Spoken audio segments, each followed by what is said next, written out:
সাইবুল ভাই এখানে কি করতেছেন ভাই? এই যে দেখতেছি এখানে দেখা কিটা সার দেখা যায়, দুই জাতের সার, এমনকি সরিষার খোল দেখা যাচ্ছে ভাই। হ্যাঁ ভাই, এটি আমি পুকুরে প্রাকৃতিক খাবারের প্রাণী দেখেন একবারে সাদা হয়ে গেছে। ও বুঝলেন, মানে পানি প্রাকৃতিক কোনো খাবারই নাই। ও এটা কি আসলে মূলত পানি যে সাদা হয়েছে, এটা আসলে এটা কি করবেন তাহলে? এগুলোতে কি করবেন এটা? ভাই প্রাকৃতিক খাদ্য তৈরি করতে হলে আপনাকে কিছু খাবার প্রয়োগ এবং সার প্রয়োগ করতে হয়। এই যে এটা হলো সরিষা খৈল। এটা সরিষার খোল না? এটা সরিষা খৈল, এটা 7 থেকে 8 ঘন্টা ভিজিয়ে রাখতে হয়। ও আচ্ছা আচ্ছা আচ্ছা, তাহলে 7 ঘন্টা 8 ঘন্টা ভিজায় রাখার পরে কি প্রাকৃতিক খাবার তৈরি হয়ে যাবে? হ্যাঁ, শুধু সরিষা খৈল দিলেই তো হবে না, আর কি দিতে হবে? এই দেখেন এখানে সার রাখছি। এটা হলো আপনার ইউরিয়া সার, আর এই যে এটা হচ্ছে টিএসপি সার। তো এটি একসাথে মিক্স করে সারা পুকুরে ছিটিয়ে দিতে হবে। সারা পুকুর ছিটিয়ে দিবেন না? জি জি জি। এখন পানির আসলে তা আপনি দেখা যাচ্ছে পুকুরের যে আপনি পানিটা কালারটা করতেছেন, এটা আসলে এইটা মারার কতক্ষণ পরে কালারটা হয়ে যাবে? এটা মানে 24 ঘন্টা পরে পুকুরে প্রাকৃতিক সবুজ একটা খাদ্য তৈরি হয়ে যাবে। এখানে কি মাছ ফেলাইছেন? এটাতে দিছি আপনার আমি গুলশা মাছ। হ্যাঁ, আর কি? গুলশা মাছ দিয়েছি, আর সাথে কিছু তারাবাই মাছ দিয়েছি। তারা নাম দিয়েছেন না? জি জি জি। ভালো কথা, ঠিক আছে, বুঝতে পারছি। এখন চাষির উদ্দেশ্যে আপনি কি বলবেন? আসলে আপনি কিভাবে কি বুঝাইতে চাচ্ছেন বিষয়টা আমাকে একটু বলবেন, শেয়ার করবেন? হ্যাঁ অবশ্যই বলবো। হুম অনেকে আছে আসলে জিজ্ঞাসা করে না, তারা নিজের অভিজ্ঞতা তৈরি করে। আসলে কিছু কিছু জিনিস আছে, এটা আপনার একজনের কাছ থেকে না আরেকজনের কাছ থেকে চাই না, আপনাকে অভিজ্ঞতা তৈরি করতে হবে। হ্যাঁ, অবশ্যই অবশ্যই। আসলে আমি আপনি আজকে কি বুঝাইতে চাচ্ছেন চাষির উদ্দেশ্যে? মানে আপনার ভিউয়ারদের কি বুঝাইতে চাচ্ছেন, আজকে কি বুঝাইতে চাচ্ছেন এটা বলেন। আমি আজকে বুঝাইতে চাচ্ছি যে পুকুরের প্রাকৃতিক খাদ্য না থাকলে কিন্তু পুকুরে মাছ বড় হয় না। আচ্ছা আচ্ছা আচ্ছা ফিট খাবারে কিন্তু আপনার মাছ তৈরি হবে না। আচ্ছা আচ্ছা আচ্ছা তাতে পাশাপাশি অবশ্যই আপনাকে প্রাকৃতিক খাদ্য তৈরি করতে হবে। আচ্ছা, এখন যে এই যে পুকুরটা আমরা দেখতেছি, এই যে বিয়স্ত দেখেন পানির কালারটা কিন্তু তেমন নাই। তো এই জন্য সাইফুল ভাই আপনাদেরকে এমন একটা আকর্ষণীয় জিনিস বুঝাবে, সেটা আপনি দেখেন। এই যে পানির কালারটা প্রাকৃতিক খাবার, প্লান্টন তৈরি হয়ে যাবে, এমনকি জু প্লান্টন তৈরি হয়ে যাবে। বা এটা কি দিচ্ছেন? এটা ছিটাইতেছেন কি পাবদার আলীর মতো ছিটাচ্ছেন হচ্ছে? বা এটা হচ্ছে ইউরিয়া সার।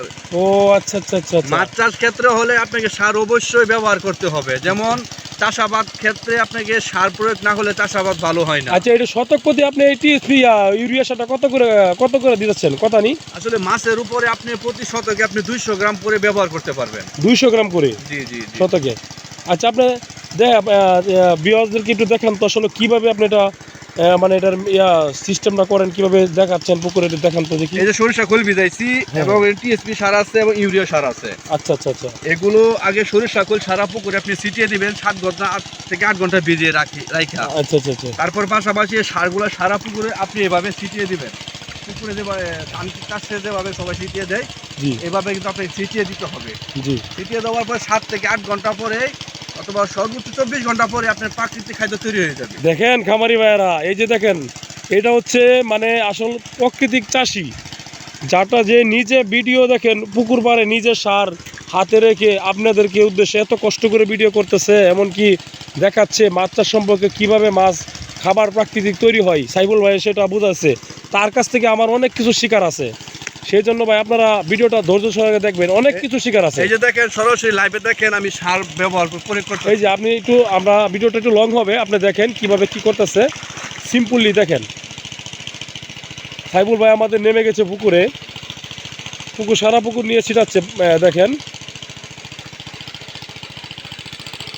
এটা হলো আপনার প্রাকৃতিক খাবার। এই খাবার ছাড়া কিন্তু আপনি পুকুরে মাছ বড় করতে পারবেন না। দেখেন এই খাবার ছাড়া আসলে বলে বড় হবে না সাইফুল ভাই, এটার উদ্দেশ্য। যে খাবারের দাম, আপনি সব খাবার তো কিনে আসলে মূলত যদি আপনি প্রাকৃতিক খাবার তৈরি করতে চান, ফ্লাইটো প্লান্টন জু প্লান্টন, তাহলে সাইফুল ভাইয়ের সাথে আপনারা অবশ্যই যোগাযোগ করবেন। সে অবশ্যই ভালো করে ভালো পরামর্শ দিবে, আপনাদের চাষিকে গাইডলাইন দিবে ভালো। তো এই যে দেখেন তৈরি এটা যে দিতেছে, এটা একটা প্রাকৃতিক খাবার, সর্বোচ্চ 3 ঘন্টা পরে শুরু হয়ে যাবে খাবার তৈরি, বা একদিন পরে খাবারগুলো তৈরি হয়ে যাবে। তো পরবর্তী আপনি কি দিতে চাচ্ছেন একটু দেখেন তো, এদিকে একটু এদিকে আসেন, এদিকে আসেন। মানে সবকিছু তো আর ভিডিওর মাধ্যমে দেওয়া সম্ভব না। জি, অনেক চাষি ভাইরা আছে সব বুঝে না, তাদের জন্য কি আর বলবো, তাদের সরাসরি আমার সাথে যোগাযোগ করে, তাহলে আমি কিছু বলতে পারবো। হ্যাঁ অবশ্যই অবশ্যই ভাই। আসলে এই যে দেখেন, এটা হচ্ছে প্রকৃতির চাষি যারা অর্গানিক কিছু দিতে চাই। সাইবুল ভাই সবসময় অর্গানিক দেয়। এই যে দেখেন, এটা হচ্ছে সরিষার খোল, বীজাণু হয়ে গেছে, এটা ছিটাই দিবে। ছিটাই দেওয়ার পরে এটা একটা খাবার, পরবর্তী কি দিবে আমাদেরকে ধাপে ধাপে আপনাদেরকে দেখাচ্ছি। আপনারা ভিডিওটা লং হচ্ছে, আপনি ভিডিওটা ধৈর্য সহকারে দেখবেন আপনারা। বাইক তো দেখান তো। এই যে ভাই পাতলা করে সারা পুকুরে ছিটিয়ে দিতে হবে। আচ্ছা দেন, দেখি দেন কিভাবে দিতে হয় এটা। এই যে পাতলা করে এবার বিয়ারদেরকে বুঝাইতে হবে, দেখাইতে হবে। যে এভাবে ছিটিয়ে দিতেই হবে, আচ্ছা আচ্ছা তাহলে পুকুরে পানি সবুজ হয়ে প্রাকৃতিক খাদ্য তৈরি হয়ে যাবে। আচ্ছা আচ্ছা আচ্ছা। এই যে দেখেন দেওয়ার সাথে সাথে পানি সবুজ হয়ে যাচ্ছে, আপনি জি দেখেন। জি, একটু এখানে মারেন, একটু দেখে তো, মানে চাষিরা দেখবে তো। এই যে দেখেন হ্যাঁ। দেওয়ার সাথে সাথে দেখবেন এই যে পানিটা সবুজ হয়ে যাচ্ছে, দেখছেন? হুম। মানে এরকম সবুজ হয়ে যাবে সারা পুকুরে। আচ্ছা, পরবর্তী কি দেখাচ্ছেন? পরবর্তী যেটা হলো ইউরিয়া সার, এটা তো দেখাইছি। এটা আচ্ছা। আপনাকে অবশ্যই এটা ব্যবহার করতেই হবে। শতক প্রতি 250 না? হ্যাঁ, 200 থেকে 250 গ্রাম আপনার ব্যবহার করতেই হবে এটা। আলহামদুলিল্লাহ, সমস্যা নাই। তো এখানে মাছ আছে আপনার তারা ভাই, আর হচ্ছে আপনার শিং মাছ, এমনকি গুলশা মাছ এখানে আছে। তো প্রাকৃতিক খাবার তৈরি করার যে আজকে বিষয়টা আছে, সেই টপিক নিয়ে আমরা ভিডিওতে আলোচনা করেছি। তো সাইবুল ভাই হচ্ছে পুরানা চাষি, সে 8 থেকে 10 বছর ধরে এই মাছের লাইনে আছে। তো খামারি ভাইরা যারা মাছ চাষে A to Z পরামর্শ নিতে চান, সাইবুল ভাইয়ের সাথে অবশ্যই স্ক্রিনে নাম্বার দেওয়া থাকবে, আপনারা যোগাযোগ করতে পারবেন।